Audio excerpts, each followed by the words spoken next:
오늘 본문에서는 예수님께서 갈릴리로 오신 후에 행하신 두 번째 표적에 관해서 말씀하고 있습니다. 예수님께서는 수가에서 이틀을 머무신 후 사마리아를 떠나 갈릴리를 향해 여정을 계속 이어가시는데요. 이를 통해서 볼 수 있는 예수님의 사역의 한 가지 특징은 떠돌아다니는 사역이었다는 겁니다. 예수님께서는 한 곳에 오래 머물면서 사람들이 자신을 찾아오거나 그 사람들을 기다리거나 하시지 않았다는 것이죠. 예수님은 여러 날을 한 곳에 머물면서 그곳에서 익숙해지는 것을 경계하셨던 것입니다.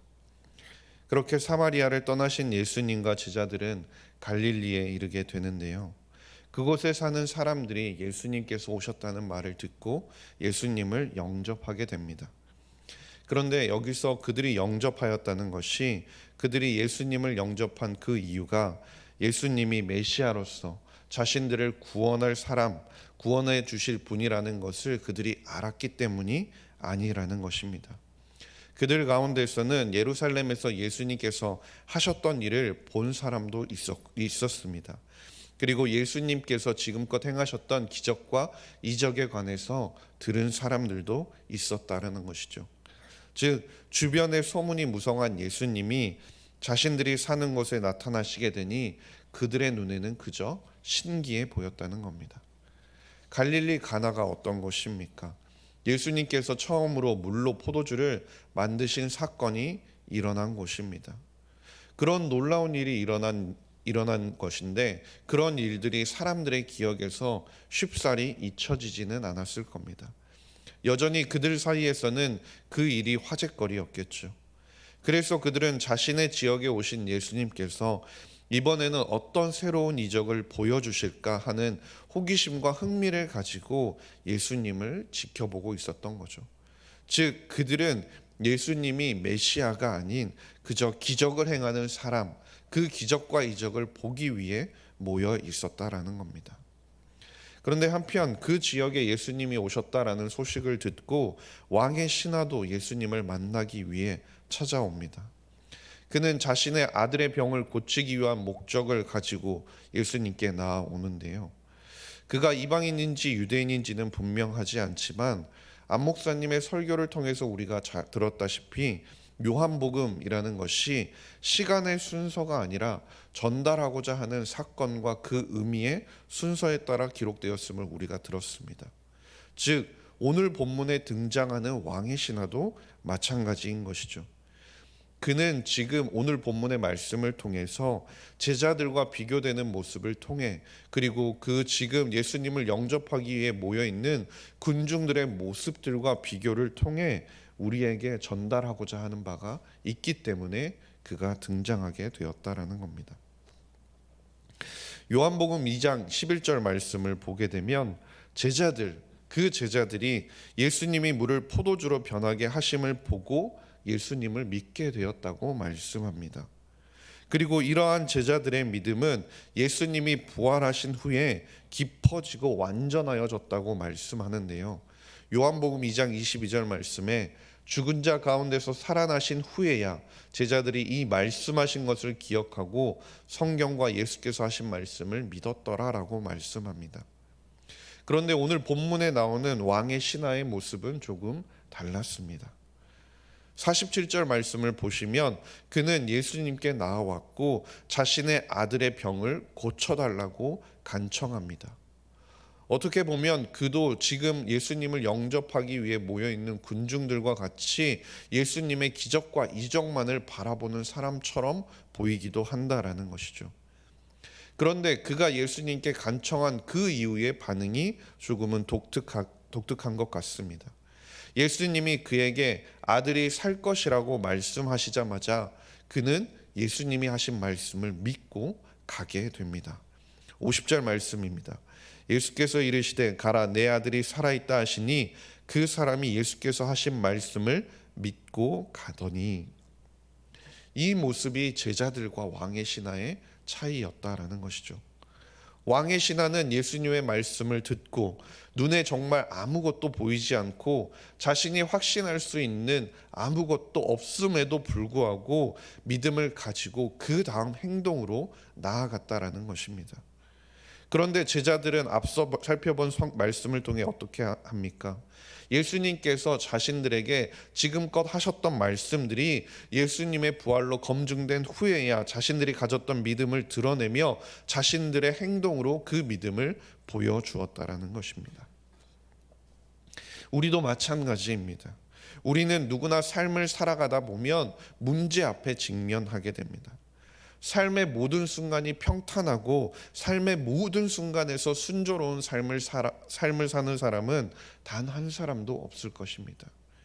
우리는 다양한 문제들을 경험하고 그 문제들을 직면하게 되고 그 문제들을 가지고 우리는 기도의 자리로 하나님께로 나아오게 된다라는 것이죠.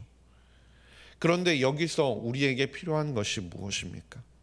하나님께 이 모든 문제를 해결하실 수 있음을 하나님께 아뢰고 하나님께서 해결해 주실 수 있음을 믿습니다라고 기도하고 그 기도하고 고백하는 것에 우리가 머물러서는 안 된다라는 것입니다. 기도는 누구나 할 수 있는 것이지만 하나님께서 우리에게 말씀하신 바, 우리가 하나님께 고백한 바, 우리가 하나님을 믿고 하나님께 간구한 바, 하나님께서 그 모든 것을 행하실 수 있음을 우리가 믿고 그 믿음대로 우리의 삶의 행동으로 보여줘야 한다라는 것이죠.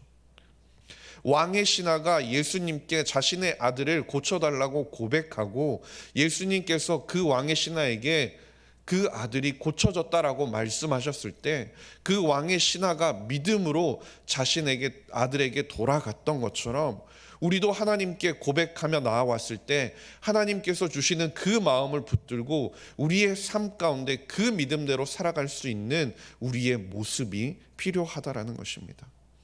우리가 기도한 후에 우리가 하나님 앞에 고백한 후에 우리가 믿음의 사람으로서 우리가 행동하며 나아가야 한다라는 것이죠. 그런데 오늘의 말씀이 제자들의 믿음보다 왕의 신하의 믿음이 더 좋다는 말씀은 아닙니다. 바꿔 말하면 우리는 제자들이나 왕의 신하보다 예수님이 직접 사역을 하시고 예수님이 직접 기적과 이적을 보여주시던 시대를 살고 있지 않기 때문에 그럼 우리는 눈으로 보지 않고 믿고 있으니 우리의 믿음이 그들보다 더 낫다라는 것도 아닙니다. 오늘 본문에서 말씀하고 있는 것은 누구의 믿음이 더 크냐라는 문제가 아니라 결국 믿음이 무엇인가 하는 것에 관한 가르침이라는 겁니다.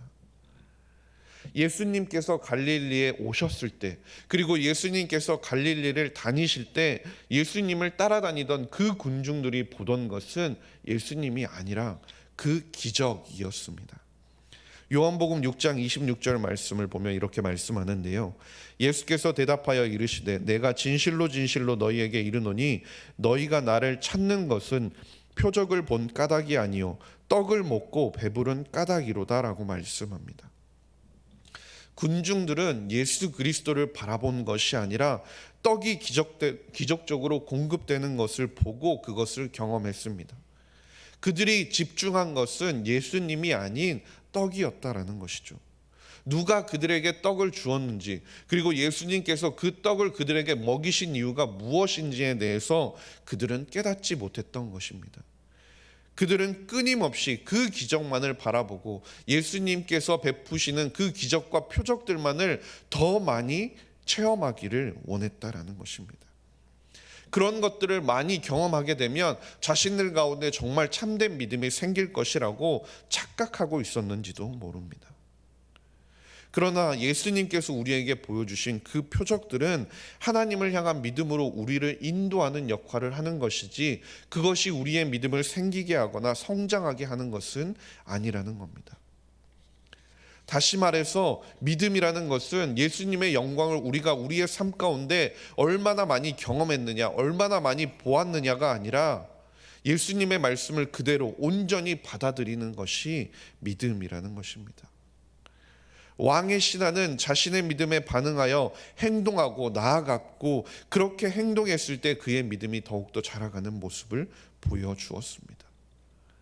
우리도 마찬가지로 우리가 하나님 앞에 나와 간구할 것은 믿음이 더욱더 우리의 믿음을 더욱더 키워달라고 기도하는 것이 아니라 크나큰 기적과 이적으로 세상 사람들이 하지 못하는 그런 경험을 우리의 삶 가운데 보여달라고 기도하는 것이 아니라 우리가 예수 그리스도를 믿음으로 반응하고 행동할 때 우리의 믿음이 차츰 자라나게 되는 것입니다. 예수님께서 찾으시는 사람도 이런 사람이라는 겁니다. 기적을 보거나 그 기적을 행하는 그 능력을 믿는 사람이 아니라 예수 그리스도를 믿는 사람을 예수님께서 찾으신다라는 것이죠. 그래서 사도행전 16장 31절 말씀에도 이렇게 말씀하죠. 이르되 주 예수를 믿으라. 그리하면 너와 내 집이 구원을 받으리라. 누가복음 16장을 보면 우리가 잘 아는 부자와 나사로의 이야기가 나옵니다. 지옥에서 고통을 당하던 부자가 자기 형제들이 당하게 될 끔찍한 고난을 피할 길을 달라고 부탁하는데요. 그런데 그에 대한 대답이 무엇이었습니까? 그들에게 어떤 표적이 주어진다고 해도, 죽은 자가 살아가서 그들에게 말을 전한다고 해도 그들이 믿지 않을 것이라고 말씀합니다. 즉 바꿔 이야기하면 우리가 예수 그리스도를 믿지 않으면, 우리가 그 예수 그리스도께서 말씀하신 바를 믿지 않으면 우리의 삶에 아무리 기적과 이적이 일어난다고 해도 우리는 그것을 단순히 우연의 일치나 혹은 타이밍이 좋아서 생겨버린 일로 우리가 치부하게 돼버릴 것이라는 겁니다. 그러나 우리가 온전히 예수 그리스도를 주로 고백하게 되면 우리의 삶의 모든 순간이, 우리가 지금껏 깨닫지 못했던 그 모든 순간이 하나님께서 우리를 위해 베풀어 주시는 기적과 같은 순간이라는 것을 알게 된다라는 것입니다. 그리고 하나님께서 그 사랑의 은혜가 우리의 삶을 통해 가득가득 채워져 있는 시간이라는 것을 우리가 깨닫게 된다라는 것입니다.